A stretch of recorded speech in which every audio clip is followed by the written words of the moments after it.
የልጇን ሬሳ ሙዚየም ውስጥ ያገኘችው እናት አሳዛኝ መጨረሻ።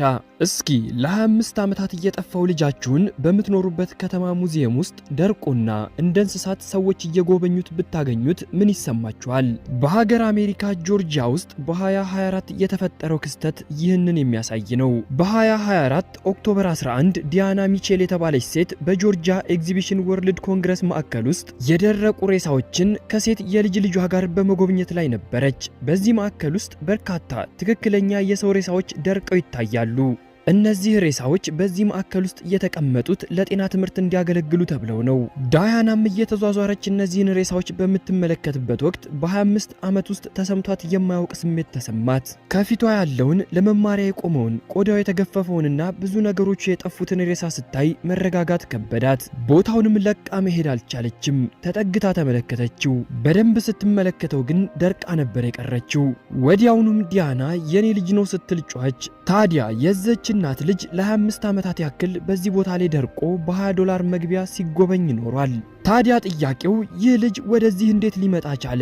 ለ25 ዓመታት ፖሊሶቹ እንዴት ሊያገኙት አልቻሉም? በስተመጨረሻስ ውጤቱ ምን ሆነ የሚለው ነው። ታሪኩ የሚጀምረው በ1999 ኦክቶበር 15 ነው። በዚህ ጊዜ የ19 ዓመቱ የዲያና ልጅ ማርከስ በ19 ዓመቱ ሞርሃውስ የተባለ ኮሌጅ ይገባል። በኮሌጁ ውስጥም ባስኬትቦል ይጫወት ነበር።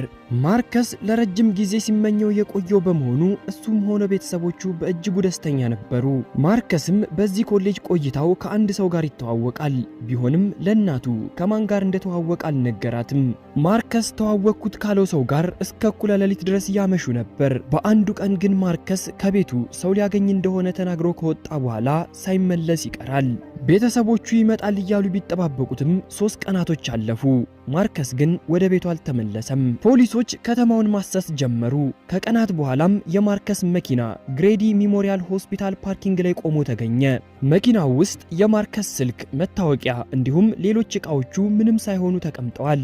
ቢሆንም ማርከስ ግን ቦታው ላይ የለም። ፖሊሶቹ ፍለጋቸውን አጠናከሩ። በሚማርበት ኮሌጅ ውስጥ አብረውት የሚማሩትን ጓደኞቹንና የኮሌጁ ሰራተኞችን በየተራ እየጠሩ ጥያቄዎችን ጠየቋቸው። ቢሆንም የሁሉም መልስ አንድ አይነት ነበር። ማርከስ ደስተኛ እንደሆነና ትልቅ ህልም ያለው ወጣት እንደሆነ ነው የሚናገሩት። ፖሊሶቹም ለ3 ሳምንታት ያክል ማርከስን ያለ ድካም ፈለጉት። በከተማዋ ውስጥ ያሉትን ሁሉንም ሆስፒታሎችና ፖሊስ ጣቢያዎችን አሰሱ። ቢሆንም ስለ ማርከስ ፍንጭ እንኳን ሊገኝ አልቻለም። ከ6 ሳምንታት በኋላ ፖሊሶች ፍለጋቸውን ሙሉ በሙሉ አቋረጡ። የፖሊሶቹ ኃላፊ ለዲያና ልጇ ምናልባት ቤተሰብ ሽሽት ከከተማ ወጥቶ ተደብቆ ሊሆን እንደሚችል ነገራት።